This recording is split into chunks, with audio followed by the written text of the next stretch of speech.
Hello everyone, कैसे हैं आप सभी और कैसी चल रही है आप सभी की तैयारी। आई होप अच्छे एंड स्वस्थ होंगे। आप सभी का स्वागत है आपके अपने यूट्यूब चैनल लर्न विद प्रीत चौधरी में।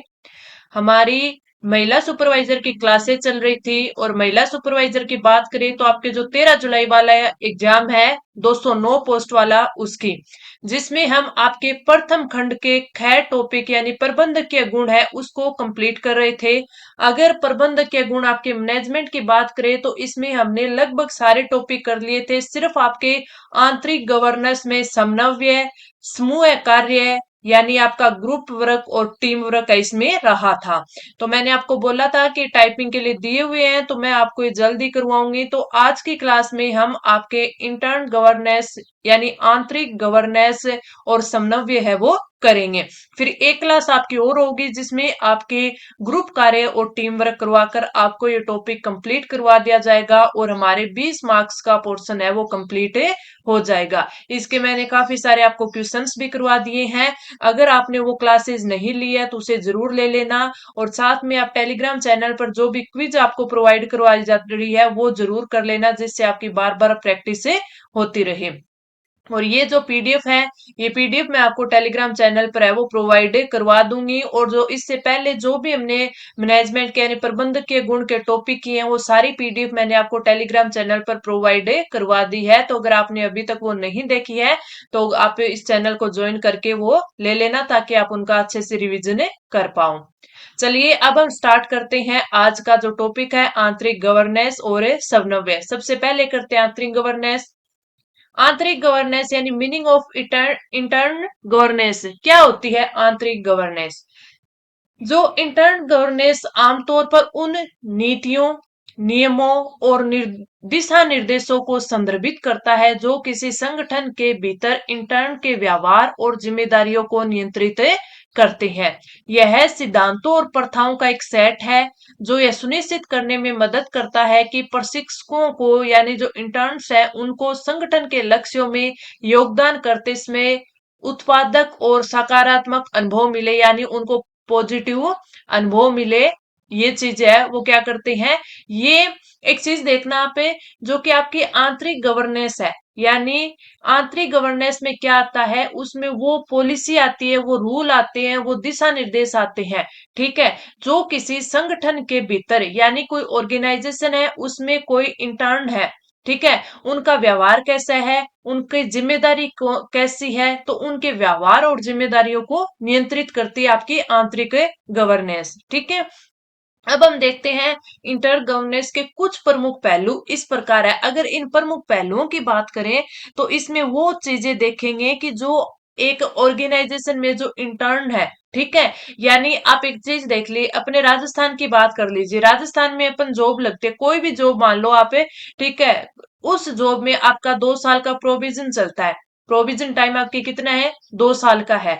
तो उसमें आपकी क्या क्या उद्देश्य रहते हैं, यानी जो इंटर्न होते हैं उनके क्या क्या कार्यक्रम होते हैं, यानी उनको क्या सीखना होता है। वैसे तो ये एक प्रकार का जो प्रोविजन होता है वो ट्रेनिंग पीरियड होता है, ठीक है, लेकिन उसमें उनकी क्या क्या पात्रताएं होती है, उनके क्या जो मानदंड होते हैं वो होते हैं। मान लीजिए कि उसमें आपको क्या है, पूरी सैलरी नहीं मिलती, जो बेसिक पे होता है वो मिलता है, ठीक है, उसमें आपको लीव भी पूरी नहीं मिलती, जो आपके नॉर्मल सी पीएल या सीएल होती है उस टाइप से आपको दी जाती है।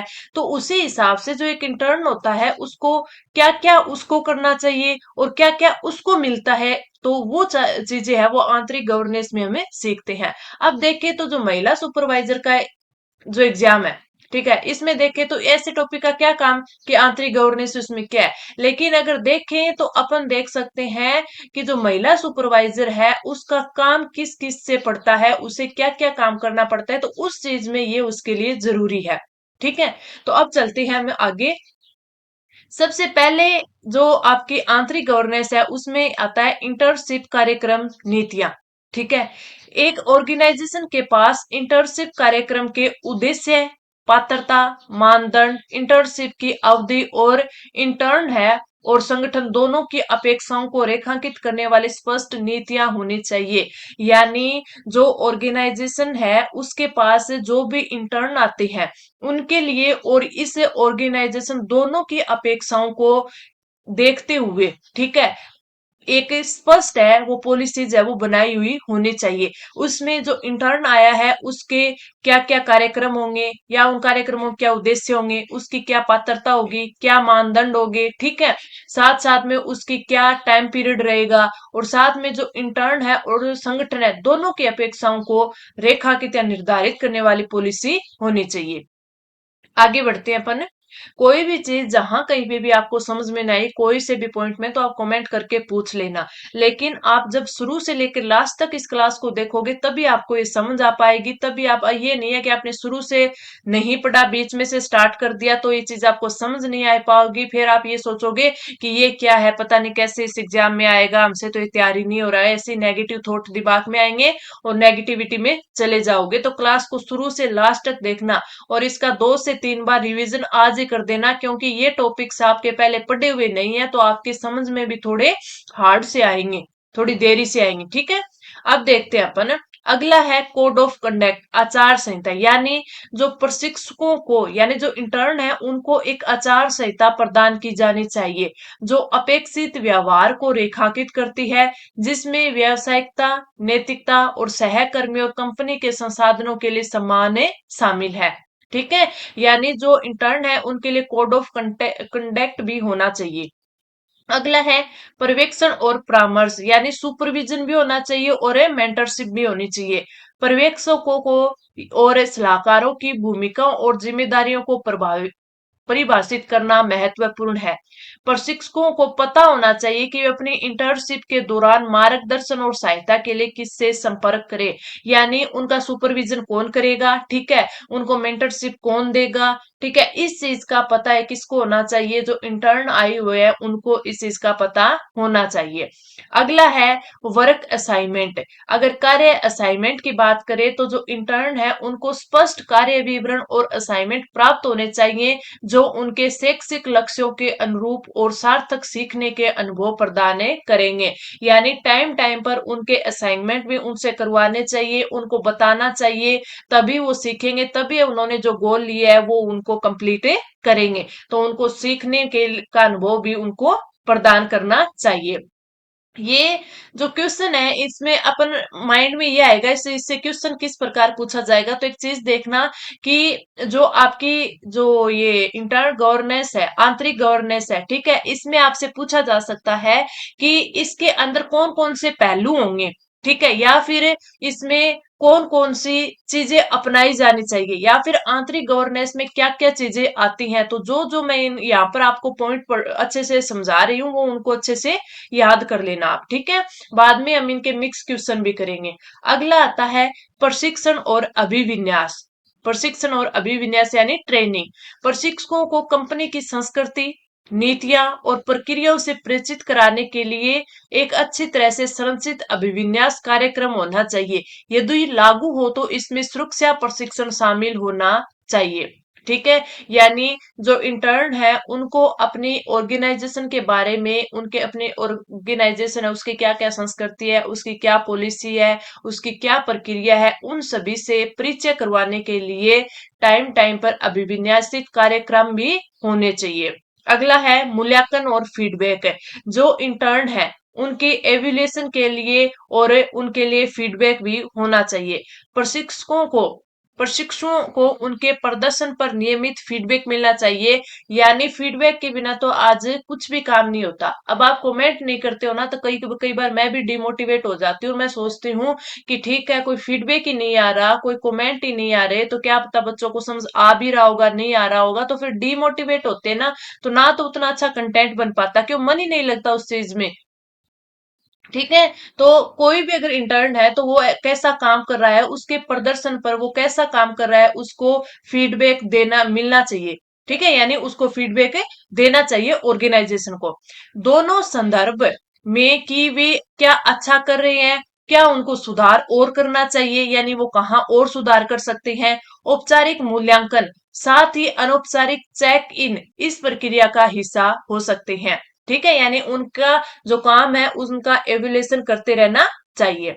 अगला है समान अवसर और गैर भेदभाव, यानी इक्वल उनको समान उनको अवसर मिलने चाहिए, ठीक है, ना उनमें कोई भी भेदभाव होना चाहिए, गैर भेदभाव है वो रहना चाहिए। इंटर्न प्रशासन को सभी प्रशिक्षकों को समान अवसर प्रदान करने और जाति, लिंग, धर्म या विकलांगता जैसे कारकों के आधार पर उनके साथ भेदभाव नहीं करने के महत्व पर जोर देना चाहिए। यानी उनको समान अवसर भी मिलना चाहिए, लेकिन उनके साथ है ना तो कोई जाति के आधार पर, लिंग के आधार पर, धर्म या फिर उनकी डिसेबिलिटी के कारण उनसे कोई भी भेदभाव नहीं होना चाहिए। आगे बढ़े, गोपनीयता और डेटा सुरक्षा। प्रशिक्षकों को संवेदनशील कंपनी जानकारी और डेटा सुरक्षा के संबंध में गोपनीयता बनाए रखने के महत्व को समझना चाहिए। ये जो इंटर्न होते हैं, ये उनकी जिम्मेदारी बनती है कि ये जो ऑर्गेनाइजेशन है या फिर कंपनी है, उसकी कोई भी कॉन्फिडेंशियल कोई भी जानकारी है उसको अच्छे से, या डेटा है उसको सुरक्षित रखना चाहिए, उसकी सिक्योरिटी का उनको ध्यान रखना चाहिए, ठीक है। मुआवजा और लाभ, कंपनसेशन और बेनिफिट्स। यदि इंटर्नशिप का भुगतान किया जाता है तो संगठन को मुआवजे की संरचना और किसी भी लाभ जैसे कंपनी सुविधाओं या कर्मचारी छूट तक पहुंच के बारे में स्पष्ट रूप से सूचित करना चाहिए। यानी इंटर्नशिप के दौरान इंटर्न्स को क्या है कि उस ऑर्गेनाइजेशन में क्या क्या मुआवजे यानी कंपनसेशन मिलते हैं, बेनिफिट मिलते हैं, इन चीजों की जो जानकारी है, किस टाइम है वो एम्प्लॉय को क्या छूट दी जाती है, इस चीज की जानकारी स्पष्ट रूप से उनको बतानी चाहिए। अगला है समाप्ति और निकास प्रक्रिया। समाप्ति और निकास प्रक्रिया, यानी नोटिस अवधि और निकास साक्षात्कार सहित इंटर्नशिप समाप्त करने की प्रक्रिया स्थापित की जानी चाहिए। यानी जो इंटर्न्स है उनको जो ऑर्गेनाइजेशन है या फिर कंपनी है उनके द्वारा बताना चाहिए नोटिस से या जैसे भी कि उनके टर्मिनेशन की क्या प्रोसेस रह सकती है, उनको किस प्रोसेस से टर्मिनेट किया जा सकता है। तो नोटिस अवधि या जो निकास साक्षात्कार है उस सहित इंटर्नशिप समाप्त करने की प्रक्रियाएं भी समाप्त की जानी चाहिए। आगे बढ़ते हैं अपना अगला, कानूनी अनुपालन, यानी लीगल आपके कानूनी अनुपालन भी होना चाहिए। इंटर्न गवर्नेंस को श्रम कानूनों और विनियमों का अनुपालन सुनिश्चित करना चाहिए, जिसमें न्यूनतम वेतन आवश्यकताएं और जहां लागू हो अकादमिक क्रेडिट के लिए पात्रता शामिल है। ये चीजें आपके आंतरिक गवर्नेंस में आती है, तो इन चीजों को थोड़ा सा आपको ध्यान से समझना होगा। शिकायत समाधान, ठीक है, इसका भी आपके पास रिसोल्यूशन होना चाहिए कि कोई भी कंप्लेंट है उसका रिसोल्यूशन अपने पास से हो। प्रशिक्षकों के लिए अपनी इंटर्नशिप के दौरान किसी भी मुद्दे या चिंता की रिपोर्ट करने की एक प्रक्रिया होनी चाहिए, जिसमें विवादों को हल करने के लिए एक तंत्र भी होना चाहिए या एक तंत्र भी शामिल है। यानी इसमें क्या बोला गया है कि कोई भी इंटर्न है, कोई भी प्रशिक्षु है, ठीक है, उसको अपनी इंटर्नशिप के दौरान कोई भी शिकायत होती है किसी से, ठीक है, या फिर उसके पास कोई भी क्वेरी होती है, कोई भी मुद्दा होता है, ठीक है, या फिर कोई उसके पास उसको कोई चिंता होती है, तो उसकी रिपोर्ट करने के लिए एक अलग से प्रक्रिया होनी चाहिए, या फिर उन विवादों को हल करने के लिए एक कमेटी होनी चाहिए जिस पर वो अपनी शिकायत कर सकता है, ठीक है। ये चीज इसमें बताई गई है। सकारात्मक और उत्पादक इंटर्नशिप अनुभव बनाने के लिए प्रभावी इंटर्न प्रशासन ने आवश्यक है। यह संगठनों को शीर्ष प्रतिभा को आकर्षित करने और बनाए रखने में मदद करता है, इंटर्न के लिए मूल्यवान सीखने के अवसर प्रदान करता है और पूरे इंटर्नशिप कार्यक्रम में कानूनी और नैतिकता बनी रहे। एक चीज देखना, ये जो हमने आंतरिक गवर्नेंस के बारे में पढ़ा, ये नॉर्मल चीजें थी, ठीक है, ये सभी को आंतरिक गवर्नेंस है वो अंदर है वो क्या क्या होना चाहिए, ये सब चीजें हमें पता होनी चाहिए। अब हम थोड़ा सा एथिक्स के बारे में पढ़ेंगे कि एथिक्स यानी नैतिकता में आंतरिक गवर्नेंस से कैसी होनी चाहिए, वही उसके बारे में थोड़ा सा हम डिटेल से देखेंगे, उसके पहलू जानेंगे कौन कौन से पहलू होते हैं। वो ये जो यहाँ जो ये पहलू आए हैं लगभग वही सेम, जैसे गोपनीयता रखनी चाहिए, ठीक है, फिर उसमें क्या टर्मिनेशन और एग्जिट प्रोसेस होनी चाहिए, या फिर और इसमें और देखें तो जो आपके ट्रेनिंग प्रोग्राम है वो कैसे होने चाहिए, उनको फीडबैक किस प्रकार मिलना चाहिए, उनमें भी इक्वल आपको अवसर देने चाहिए, या उनके साथ गैर जो भेदभाव है वो होना चाहिए, तो ये भी उसमें होगी। लेकिन वो देखेंगे कि अपन नैतिकता यानी एथिक्स के विषय में किस प्रकार अपन को बताई जा सकती है, अपन उसको एथिक्स के रूप में किस प्रकार समझ सकते हैं। नैतिकता में इंटर गवर्नेंसिप उन सिद्धांतों, दिशा निर्देशों और प्रथाओं को संदर्भित करता है जो किसी संगठन के भीतर नैतिक व्यवहार और निर्णय लेने का मार्गदर्शन करते हैं। यानी यहाँ जब हम पढ़ेंगे वो सिर्फ नैतिकता के बारे में पढ़ेंगे कि जो ये आंतरिक गवर्नेंस होती है उसमें नैतिकता का कितना पार्ट है या फिर कितनी इंपॉर्टेंस है। खासकर इंटर्न्स के संबंध में सकारात्मक और जिम्मेदार संगठनात्मक संस्कृति को बनाए रखने के लिए नैतिक शासन आवश्यक है। नैतिकता में इंटर्न गवर्नेंस के कुछ और पहलू देखते हैं। सबसे पहले स्पष्ट नैतिक मानक, ठीक है, क्लियर एथिकल स्टैंडर्ड्स। संगठनों को स्पष्ट और व्यापक नैतिक मानक और आचार संहिता स्थापित करनी चाहिए जो आपके इंटर्न होते हैं उनके सहित सभी कर्मचारियों एम्प्लॉय पर लागू हो। इन मानकों में अपेक्षित व्यवहार, मूल्य और सिद्धांतों की रूपरेखा होनी चाहिए। जो ये हमने पहले बात की थी वही है, बस इसमें नैतिकता आ गई। ठीक है, आगे बढ़ते हैं। नैतिकता प्रशिक्षण यानी एथिक्स ट्रेनिंग, प्रशिक्षकों को यानी जो इंटर्न है उनको उनकी ऑन बोर्डिंग प्रक्रिया के हिस्से के रूप में नैतिकता प्रशिक्षण प्राप्त करना चाहिए। इस प्रशिक्षण में संगठन के नैतिक दिशा निर्देशों, उनके सामने आने वाली संभावित नैतिक दुविधाओं और नैतिक चिंताओं की रिपोर्ट करने के तरीके के बारे में जानकारी शामिल होनी चाहिए। एक बात देखें तो ये जो एथिक्स है, ठीक है, इसमें आंतरिक गवर्नेंस या फिर आप मान के चलिए आंतरिक गवर्नेंस में एथिक्स है, ये आपके महिला सुपरवाइजर के लिए काफी चीज है, काफी अच्छी चीज है। क्यों? क्योंकि आप मान के चलिए जो महिला सुपरवाइजर है आपका जॉब होगी वो किसमें है, वो आपकी पब्लिक डीलिंग में होगी। ठीक है, आप जहां जाओगे वहां पे पब्लिक होगी, उनके साथ डील करना होगा, उनके बारे में जानना होगा, उनको क्या चीजें है, क्या दिक्कत है, उनके बारे में देखना होगा। तो उस चीज में आप में नैतिकता होगी तभी आप उस चीज को समझ पाओगे। इसलिए ये टॉपिक इसमें शामिल करना थोड़ा सा इसके लिए ठीक है कि आप पहले ही थोड़ी बहुत इसमें जानकारी ले पाए। पर्यवेक्षण और परामर्श, सुपरविजन और मेंटरशिप वो मैंने पहले भी आपको बताई थी। बस इसमें ये है कि इसमें क्या देखना चाहेगा कि इसमें नैतिक जो मामले होंगे नैतिकता को इसमें समझना होगा। प्रशिक्षकों को उन सलाहकारों और पर्यवेक्षकों तक पहुंच होनी चाहिए जो नैतिक मामलों पर मार्गदर्शन प्रदान है कर सके। ये सलाहकार इंटर्न को जटिल नैतिक स्थितियों से निपटने और सूचित निर्णय लेने में मदद कर सकते हैं। यानी नैतिक मामलों में किस प्रकार अपना डिसीजन होना चाहिए, किस प्रकार अपन को सोचना चाहिए, ये चीजें जो आपके इंटर्न है उनको समझाने के लिए जो सलाहकार है वो होने चाहिए। गोपनीयता और गोपनीयता की अगर बात करें, गोपनीयता और प्राइवेसी की बात करें तो जो इंटर्न है को गोपनीयता के महत्व और गोपनीयता के सम्मान के बारे में शिक्षित किया जाना चाहिए। उन्हें संवेदनशील जानकारी के प्रबंधन के संबंध में संगठन की नीतियों को समझना चाहिए। फिर यहाँ आता है व्हिसल ब्लोअर सुरक्षा। इसमें इंटर्न के लिए जो व्हिसिल ब्लोअर सुरक्षा नीतियों के बारे में पता होना चाहिए जो यह सुनिश्चित करती है कि वो प्रतिशोध के डर के बिना नैतिक चिंताओं या कदाचार की रिपोर्ट कर सके। इन नीतियों में शिकायतों की रिपोर्टिंग और जांच के लिए स्पष्ट प्रक्रियाएं प्रदान की जानी चाहिए। इसमें अगर मोटे तौर पर देखा जाए तो इसमें सिर्फ ये बोला गया है कि जो इंटर्न है उनको बिना डरे बिना घबराए है वो नैतिकता की ओर चलना चाहिए और जो भी नैतिक चिंताएं हैं, कदाचार है, उनकी रिपोर्ट करनी चाहिए। अगला है जो नैतिक निर्णय लेने की रूपरेखा यानी एक फ्रेमवर्क बनना चाहिए। संगठन प्रशिक्षकों को नैतिक निर्णय लेने के लिए एक रूपरेखा यानी फ्रेमवर्क प्रदान कर सकते हैं। यह ढांचा प्रशिक्षकों को नैतिक दुविधाओं का विश्लेषण करने और संगठन मूल्यों के अनुरूप निर्णय लेने में मदद कर सकता है। नियमित नैतिकता समीक्षा यानी रेगुलर रूप से एथिक्स रिव्यू भी होना चाहिए।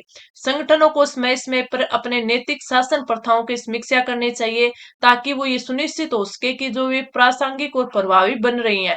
इसमें संगठन के भीतर नैतिक माहौल का आंकलन करने के लिए नैतिक ऑडिट या सर्वेक्षण आयोजित करना शामिल हो सकता है। यानी आप मान लीजिए आप कोई भी काम कर रहे हैं, कोई भी विभाग है, कोई भी ऑफिस है, ठीक है, तो उनमें है वो हर साल या 2 से 3 साल में ऑडिट होता है यानी जांच होती है। ठीक है, तो उसमें ये पता चलता है कि कितने कितने टाइम पहले क्या किया गया है या फिर इस ऑफिस को ये चीजें प्रोवाइड करवाई गई थी तो ये इसका सही से यूज ले रहा है, किसी चीज का दुरुपयोग तो नहीं कर रहा है। ठीक है, यानी उनकी नियमित रूप से जांच करना वो होता है ऑडिट। ठीक है। तो उस चीज में बोला गया है कि रिव्यू, इनका रेगुलर एथिक रिव्यू भी होना चाहिए। आगे बढ़ते हैं, अगला, ट्रांसपेरेंसी होनी चाहिए। नैतिक मामलों के बारे में खुला और पारदर्शी संचार महत्वपूर्ण है। ट्रेनर्स को पता होना चाहिए कि जो संगठन के भीतर नैतिक निर्णय कैसे लिए जाते हैं और संगठन के नैतिक प्रदर्शन से संबंधित जानकारी एक उनकी पहुंच से होनी चाहिए। उनकी क्या जवाबदेही होनी चाहिए। प्रशिक्षकों को नैतिक उल्लंघनों के परिणामों को समझना चाहिए। संगठनों को नैतिक मानकों को लगातार लागू करना, व्यक्तियों को जिम्मेदार ठहराना चाहिए और उनके अनैतिक व्यवहार के लिए। ठीक है। यानी उनकी जवाबदेही के बारे में बोला गया है कि जो भी इंटर्न्स है, उनको जो जिस ऑर्गेनाइजेशन में वो काम कर रहे हैं, उनके नैतिक मामलों में लगातार है वो जिम्मेवारी देखनी चाहिए या फिर उठानी चाहिए। निरंतर सुधार, इंटर्नशिप के संदर्भ में नैतिक शासन एक विकासशील प्रक्रिया होनी चाहिए। संगठनों को फीडबैक के लिए खुला रहना चाहिए और अपनी नैतिक प्रथाओं में सुधार के लिए लगातार काम करते रहना चाहिए। यानी जो फीडबैक मिलेगा उसी से वो कर सकते हैं। यानी उनको फीडबैक मिलेगा कि हाँ कि ये काम अच्छा किया गया है, ये इस प्रकार किया गया है, तो वो और सुधारे कर पाएंगे। समुदाय और हितधारक जुड़ाव, हितधारक के जुड़ाव, यानी संगठन, कॉरपोरेट, सामाजिक जिम्मेदारी और हितधारकों के साथ जुड़ाव से संबंधित गतिविधियों में प्रशिक्षकों को शामिल कर सकते हैं। इससे जो इंटर्न्स हैं को व्यावसायिक निर्णयों के नैतिक निहितार्थों की गहरी समझ विकसित करने में मदद मिल सकती है। तो ये मैंने आपको आंतरिक गवर्नेंस के बारे में बताया कि इसमें अपन एथिक्स को किस प्रकार शामिल कर सकते हैं, या फिर आप मान लीजिए कि जो आपकी आंतरिक गवर्नेंस है, आंतरिक गवर्नेंस है, उसमें आपके एथिक्स का क्या रोल है। ठीक है। और आपके आंतरिक गवर्नेंस होती क्या है, जो इंटर्न्स होते हैं उनको किस किस चीज का ध्यान रखना चाहिए, या फिर इंटर्न्स के लिए आंतरिक गवर्नेंस में क्या क्या चीजें होती हैं। अब हम इसी के पार्ट के बारे में बात करेंगे, कोऑर्डिनेशन यानी समन्वय के बारे में। तो अब हम चलते हैं उस पर। समन्वय, कोऑर्डिनेशन, ठीक है। उसका सबसे पहले तो देखते हैं मीनिंग क्या होता है। अपन बोलते हैं कि नहीं, कि एक दूसरे के साथ समन्वय स्थापित करना चाहिए। समन्वय स्थापित करना चाहिए नहीं, मिलजुल कर रहना चाहिए या फिर मिलजुल कर काम करना चाहिए। तो इसके अगर मीनिंग की बात करें, तो बिखरी हुई प्रणालियों को एक निश्चित उद्देश्य के साथ श्रृंखलाबद्ध और उन्हें एक साथ जोड़ना समन्वय कहलाता है। समन्वय प्रबंधन का सार है जो उपक्रम की विभिन्न गतिविधियों में समन्वय बनाए रखता है। अतः समन्वय का तात्पर्य निर्धारित लक्ष्य को प्राप्त करने के लिए किए जाने वाली विभिन्न क्रियाओं में एकता या तालमेल बनाए रखना है। समन्वय से लोग एक टीम के रूप में कार्य करते हैं। यानी यही मैंने आपको बताया था ना कि अपन एक चीज देखते हैं कि अपन को समन्वय से काम करना चाहिए, तालमेल बिठाकर काम करना चाहिए। ठीक है। तो समन्वय क्या होता है कि जो कोई भी अपन को गोल लेना है, उस गोल को प्राप्त करने के लिए अपन को तालमेल बिठा करके एक टीम के रूप में काम करना चाहिए। समन्वय से आपसी सहयोग से वृद्धि होती है तथा संबंधित व्यावसायिक उपक्रम का सफल संचालन संभव होता है। सिर्फ व्यवसाय में नहीं बल्कि सभी जगहों पर कोऑर्डिनेशन की जरूरत होती है। इसके परिणाम स्वरूप समन्वय को प्रबंधन का एक अलग कार्य माना जाता है। बिल्कुल सही है, क्योंकि मैनेजमेंट में अपन देखें तो समन्वय होगा तभी वो मैनेजमेंट है वो बिल्कुल अच्छे से स्टिक रूप से हो पाएगा। ठीक है। अब समन्वय में अगर अपन देखें कि इसमें एग्जाम में क्वेश्चन किस प्रकार आएंगे, एक तो इसकी जो परिभाषाएं हैं वो पूछ ली जाती है। ठीक है। कि किस वैज्ञानिक ने, किस लेखक ने इसकी क्या परिभाषा दी है, एक तो ये इंपॉर्टेंट हो गया। ठीक है। दूसरा, इसकी जो विशेषताएं हैं, इसकी विशेषताएं क्या क्या होनी चाहिए, ठीक है, वो इसमें पूछा जा सकता है। और समन्वय से क्या पूछा जा सकता है कि इसके प्रकार क्या हो सकते हैं, या फिर आपसे पूछ ले सकते हैं इसके तत्व क्या हो सकते हैं, प्रारूप क्या हो सकते हैं, ये चीजें इसमें पूछी जाती है। तो हमने मोटे तौर पर देख लिया समन्वय क्या होता है कि किसी भी ऑर्गेनाइजेशन में, ठीक है, या फिर किसी भी एक कोई भी काम करते हैं तो उसमें एक तालमेल होना चाहिए। मोटे तौर पर यही है कि एकता और तालमेल बनाए रखता है, या फिर समन्वय में है से है वो लोग एक टीम के रूप में काम करते हैं। ठीक है। और वो एक संगठन के लिए, ऑर्गेनाइजेशन के लिए बहुत ही इंपॉर्टेंट चीज हो जाती है। ठीक है। आगे बढ़ते हैं, समन्वय की परिभाषा। अब देखते हैं कि जो प्रोफेसर चार्ल्स वर्थ थे उन्होंने क्या परिभाषा दी, मूने तथा रेले ने क्या दी। ये इंपॉर्टेंट हो जाती है क्योंकि पूछ लिया जाता है कि ये समन्वय के बारे में ये परिभाषा किसके द्वारा दी गई है। समन्वय कुछ भागों का एक व्यवस्थित संयंत्र में ऐसा एकीकरण है ताकि उद्यम के लक्ष्यों को प्राप्त किया जा सके। ये किसने कहा? ये प्रोफेसर चार्ल्स वर्थ ने कहा है। मूल्य तथा रिले की बात करें, किसी सामान्य उद्देश्य की पूर्ति हेतु की जाने वाली विभिन्न क्रियाओं के मध्य एकता बनाए रखने के उद्देश्य से सामूहिक प्रयासों में सुव्यवस्था करने को समन्वय कहता है। ये अपनी जो सिंपल अपने लैंग्वेज में जो इसमें बताते हैं इसकी परिभाषा वो है कि कोई भी अपन को मान लो कॉमन सा उद्देश्य लेना है, उसकी पूर्ति करने के लिए उसमें जो भी प्रक्रियाएं होती है, जो भी क्रियाएं होती है, उनके मध्य में एकता बनाए रखना। ठीक है, मिलजुल के काम करना, या फिर कोई भी ग्रुप या फिर कोई भी सामूहिक प्रयास है उसको सुव्यवस्थित ढंग से अपने मेल जोल से, ठीक है, मेल जोल से वो करेंगे तो वो क्या है कि समन्वय है। ठीक है, ये किसने बोला है? मूने तथा रेले ने बोला है। तो ये दोनों ही आपको परिभाषाएं ध्यान रखनी है। अब आगे बढ़ते हैं अपन। आगे देखेंगे तो जो हेनरी फ्योल थे, हेनरी फ्योल ये भी आपके इंपॉर्टेंट है। हेनरी फ्योल ने समन्वय को प्रबंधन के मुख्य कार्यों में से एक माना है। ठीक है, जहां समन्वय होता है वहां तीन चीजें उपलब्ध होनी चाहिए, यानी ये भी एज एक डेफिनेशन मान लो कि हेनरी फ्योल ने जो समन्वय है उसके बारे में क्या बोला है कि समन्वय होगा उसमें क्या क्या चीजें होनी चाहिए। तो इन्होंने पहला तो बोला है कि जब समन्वय होता है तो संगठन का प्रत्येक अंग अन्य अंगों के साथ मिलकर काम करता है। बिल्कुल सही है, तालमेल बिठाकर काम करता है, मिलजुल कर काम करता है। संगठन के प्रत्येक अंग को अच्छी तरह से बताया जाता है कि उससे संगठन का कौन सा कार्य करना है। ये भी बिल्कुल सही है, क्योंकि जब अपन मिलजुल कर काम करेंगे, तालमेल बिठाकर काम करेंगे तो सभी को अलग अलग बता दिया जाएगा एक ऑर्गेनाइजेशन में कि आपको ये करना है, आपको ये करना है। बदलती परिस्थितियों के अनुसार सभी अंगों के कार्यों में भी परिवर्तन होना चाहिए। ये भी बात बिल्कुल सही है। तो अगर आपसे पूछ ले कि हेनरी फ्योल के अनुसार समन्वय में कौन सी तीन चीजें उपलब्ध होनी चाहिए, तो तीन तो ये दे देगा, एक अलग दे देगा। तो आपको ये अपन को ढूंढनी है कि वो चौथी अलग कौन सी है। या फिर आपसे पूछा जा सकता है कि निम्नलिखित में से हेनरी फ्योल के ने जो समन्वय के बारे में जो तीन चीजें बताई है, समन्वय के बारे में जो चीजें बताई है वो इनमें से कौन कौन सी है। तो आपको एक, दो है, दो, तीन है, या फिर सभी है, ऐसे करके क्वेश्चन दे देगा। तो ये चीज आपको ध्यान रखने, तीनों चीजें आप अच्छे से याद कर लेना। आगे बढ़ते हैं समन्वय की विशेषताओं की ओर। तो समन्वय की विशेषताएं क्या क्या होती हैं? यह प्रबंधन का सार है, बिल्कुल सही है। समन्वय सहकारिता से अलग है, इसमें इससे क्रियाओं में एकरूपता आती है। समन्वय का प्राथमिक कार्य प्रबंधकों का है। समन्वय एक सतत प्रक्रिया है जो निरंतर चलती रहती है। यह समूह के प्रयासों के अनावश्यक अपव्यय को रोकता है, बिल्कुल सही है। यानी अगर किसी भी ग्रुप में अपन एक साथ सतत रूप से या फिर एकता से काम करते हैं तो वो अपव्यय को तो रोकेगा। समन्वय स्थापित करने का उद्देश्य संस्था के उद्देश्य और लक्ष्यों को प्राप्त करना है, बिल्कुल सही बात है।